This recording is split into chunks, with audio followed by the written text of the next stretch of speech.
ইষ্ট স্বার্থ প্রতিষ্ঠা আপন্নেষু সবাইকে জানাই আমার আনন্দিত জয়গুরু। আজকে আবারও আসলাম ইষ্ট প্রসঙ্গ করার জন্য।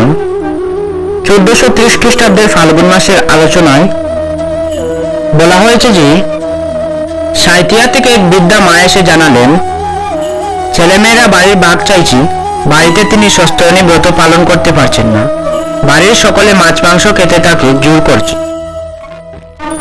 এ শুনে পরম পূজ্যপাদ শ্রী শ্রী আচার্যদেব বললেন, উনার বাড়িতে উনি যতদিন ইচ্ছা থাকবেন, ছেলেমেয়েরা বাড়ির বাঘ চাইতেই পারে, কিন্তু জোর করতে পারে না।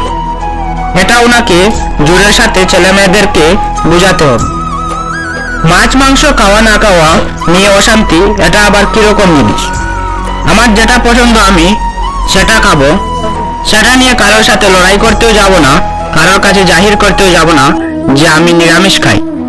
জোর করে খাওয়াতে চাইলে বাড়িতে প্রতিদিন সব রান্না আমিষ হলে শুধু বাটটুকুই ঠাকুরের প্রসাদ মনে করে খাবে। এইরকম জোরের সাথে চলতে পারলে দেখবেন ছেলেমেয়েরা দুদিনেই পথে এসে গেছে। দিনাজপুর থেকে এসে এক দাদা জানালেন, তিনি বাড়ি কিনেছেন 10 বছর হয়েছে, সেখানেই আছেন, কিন্তু উনার মনে হচ্ছে ওই বাড়িতে যাওয়ার পর থেকে শান্তিতে থাকতে পারছেন না, কারো না কারোর শরীর খারাপ হচ্ছে। এই শুনে শ্রী শ্রী আচার্যদেব বলেন, বাড়িতে ফিরে গিয়ে বাড়ির ঠাকুরঘরটা আগে একবার দেখবে। ঠাকুর হয়তো সাজিয়েছ, কিন্তু তোমার মনের মধ্যে ঠাকুরের আসন সাজাতে পারোনি। তোমার মনে তার জন্য স্পষ্ট কোনো স্থান নেই।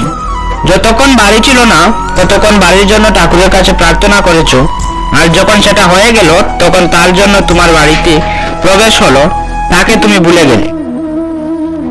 বাড়িটা যতদিন ছিল না ততদিন কত আকুতি ছিল ঠাকুরের প্রতি, যখন পেয়ে গেলে তখন আর সব কিছু প্রদান হয়ে গেল, ঠাকুরের প্রতি আর সেই আকুতিটা রইল না।